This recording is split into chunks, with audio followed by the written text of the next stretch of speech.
जितनी बड़ी कंट्रोवर्सी उतने ज्यादा ही पैसे। Yes, statue of unity Kerala story नफरत फैला रहा है। ध्रुव के करियर के लिए ये लाइन बिल्कुल ही परफेक्ट बैठती है और आज हम ये फैक्ट्स एंड फिगर्स के साथ आपके सामने प्रूफ करेंगे। तो अकॉर्डिंग टू socialblade.com, ध्रुव के वीडियोस से जब जब कोई कंट्रोवर्सी क्रिएट हुई है, उनके व्यूअर्स एंड उनके सब्सक्रिप्शन दोनों के ही नंबर्स में मेजर इंक्रीज देखने को मिला है।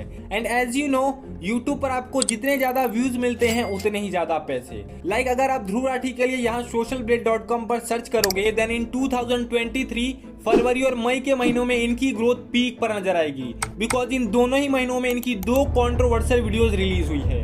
फर्स्ट ऑन बागेश्वर धाम बाबा उर्फ धीरेन्द्र शास्त्री, हमारी रावण से बात और सर मैं मारू, अब सर मैं भरा मारू।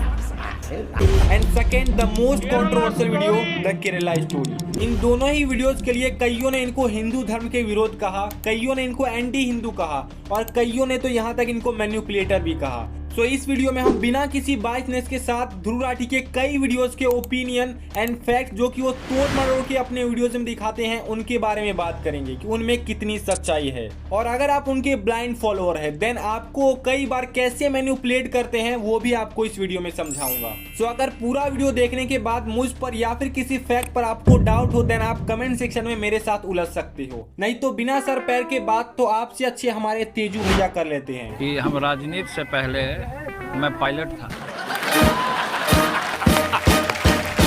एनीवेज, सबसे पहले तो यहाँ पर इस बात से आज कोई इनकार नहीं कर सकता कि इंडिया एंड अपने हिंदी ऑडियंस के लिए जो आज सबसे consistent and quality content creator अगर कोई यूट्यूबर है तो वो है ध्रुव राठी।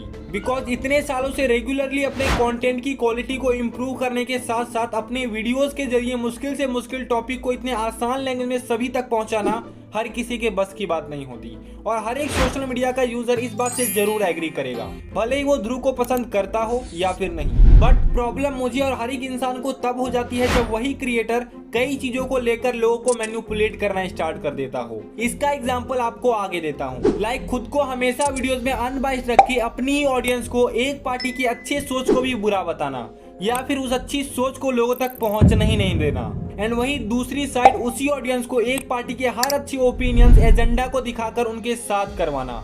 ये ध्रुव अपने वीडियोस में कई बार कर चुके हैं और इस बात से कोई इनकार नहीं कर सकता, यहाँ तक कि उनके फॉलोअर्स भी नहीं। बट इससे किसी को प्रॉब्लम नहीं है, बिकॉज ये उनका ओपिनियन है और हर किसी का अपना अपना ओपिनियन होता है। बट प्रॉब्लम तब हो जाती है जब वो खुद को हमेशा अनबाइस्ड बताकर अपनी ऑडियंस को एक पार्टी के सिर्फ मेजर मिस्टेक को बताते हैं एंड दूसरे के ब्राइट साइड को, जिससे कि ऑडियंस हमेशा ही वन साइडेड सोचती है। लाइक इन 2022 देश में जब स्टेट इलेक्शंस हुए थे, तब यूपी में बीजेपी ने जीत हासिल की थी और पंजाब में आम आदमी पार्टी ने, और इसके ऊपर ध्रुव ने एक वीडियो भी बनाया, why Kejriwal Adityanath won election 2022 result analysis, जिसमें उनका प्रोपेगेंडा साफ साफ नजर आ रहा था। लाइक वीडियो के शुरुआत में ही ध्रुव यूपी में बीजेपी एंड योगी आदित्यनाथ के जीतने का कारण बताते हैं।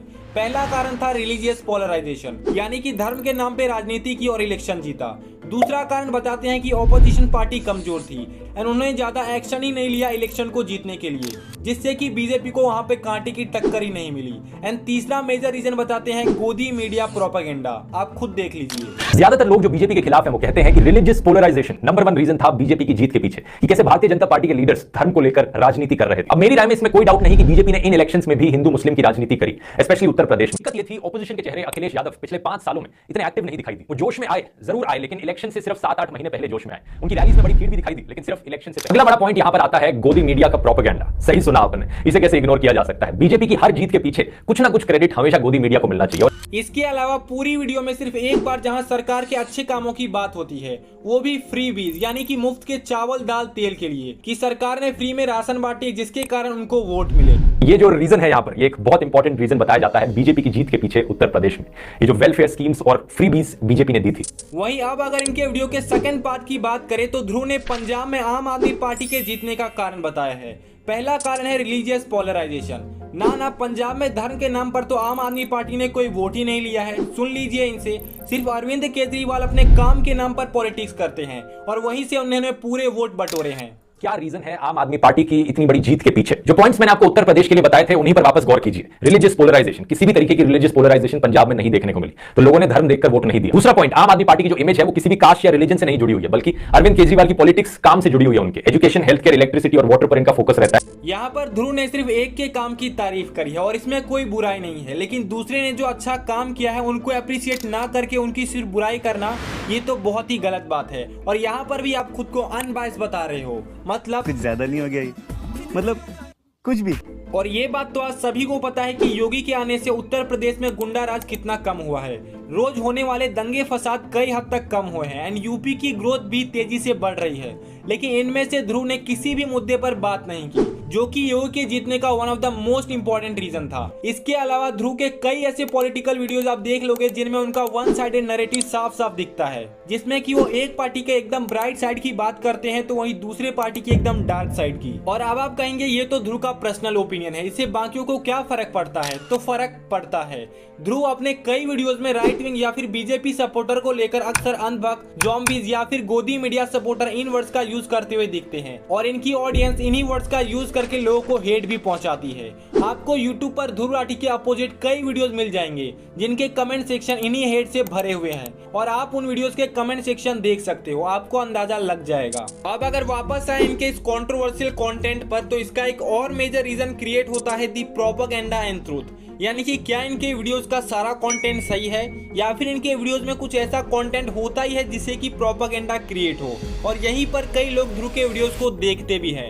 सबसे पहले तो वो लोग जो ध्रुव को हमेशा से सपोर्ट करते आ रहे हैं और कई वो लोग जो ध्रुव के वीडियोस को देखते ही हैं उनको क्रिटिसाइज करने के लिए, और इन्हीं दोनों ऑडियंस के देखने पर उनकी वीडियोस वायरल चली जाती है। और इसका एग्जांपल है इनकी रीसेंट मोस्ट व्यू पाने वाली वीडियो द केरला स्टोरी। और लाइक आपको तो पता ही है, ध्रुव ने अपने केरला स्टोरी वाले वीडियो में बताया था कि 32,000 लड़कियों का नंबर ये साफ साफ बिल्कुल गलत है, बल्कि 3 लड़कियों के साथ सच में केरला स्टोरी की घटना हुई थी। 32,000 के साथ नहीं, चलो कुछ 100 औरतों के साथ ऐसा हुआ होगा, नहीं, सिर्फ 3 के साथ। बट उनके इस फैक्ट से सब भड़क गए और सभी ने अपने अपने ओपिनियन देने शुरू कर दिए। राठी जी ने कितना गलत बोला है। कमर्शियल सिनेमा या फिक्शन सिनेमा है, it's inspired but it does create awareness. 32,000 लड़कियों का फोर्सफुल कन्वर्जन कराया गया, जबकि ये नंबर सिर्फ 3 है। ध्यान दीजिए मेरी उंगली और मेरी बातों पे, सिर्फ 3। और जब मैं ये बात बोल रहा हूँ, मेरे पीछे मेरे जैसे one sided extremist news portal का एक आर्टिकल चल। कई लोगों का कहना था ध्रुव कई नैरेटिव्स का यूज करके बस लोग को मैनिपुलेट करते रहते हैं। किसी ने कहा ये बंदा बस सबका ब्रेन वॉश कर रहा है, यहाँ तक कि कईयों ने तो इनके वाइफ को भी धमकियां देना शुरू कर दिया। बट इस वीडियो के कुछ ही दिनों के बाद इन्होंने एक और वीडियो सभी एलिगेशन पर रिप्लाई देते हुए यूट्यूब पर पोस्ट किया, my reply to Kerala story controversy, और इनका ये वीडियो भी वायरल चला गया बिकॉज यहाँ पर ऑडियंस पहले से ही 2 पार्ट में डिवाइड हो चुकी थी। पहली तो वो ऑडियंस जो इनको सपोर्ट करती थी और दूसरी वो ऑडियंस जो ध्रुव को क्रिटिसाइज करना चाहती थी। एंड दोनों ही ऑडियंस ने इनके वीडियोस को देखा, जिससे कि इनका वीडियो वायरल चला गया बिकॉज ये अपनी मोस्ट ऑफ वीडियोस में किसी भी टॉपिक के सबसे पहले हाइप एंड ट्रेंड के बारे में बात करते हैं। कौन सही है कौन गलत उसका हाफ पॉइंट ऑफ व्यू देखकर आप पर छोड़ देते हैं, क्योंकि आप इनसे ज्यादा जानते हैं ना।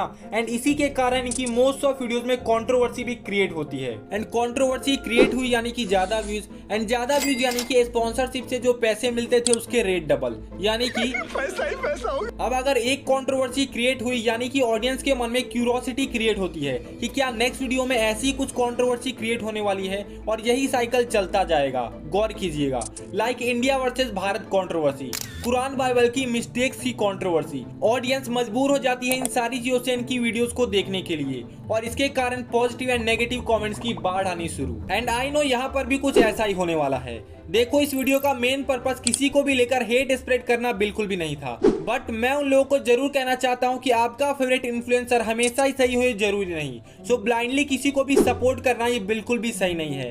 अपने लॉजिकल माइंड एंड खुद के ओपिनियंस को क्रिएट करो कि ये इंसान यहाँ पर गलत है, और है तो है, ना कि उसके ओपिनियंस को अपने ओपिनियंस में कन्वर्ट करो, और साथ ही उसके हर गलतियों को भी डिफेंड करने लग जाओ। बिकॉज ऑडियंस को जिस तरीके के कंटेंट को देखने में मजा आता है, क्रिएटर भी उसी टाइप के कंटेंट को क्रिएट करता है। सो ज्ञान जहां से भी मिले बटोर लीजिए, और पहले जरा टटोल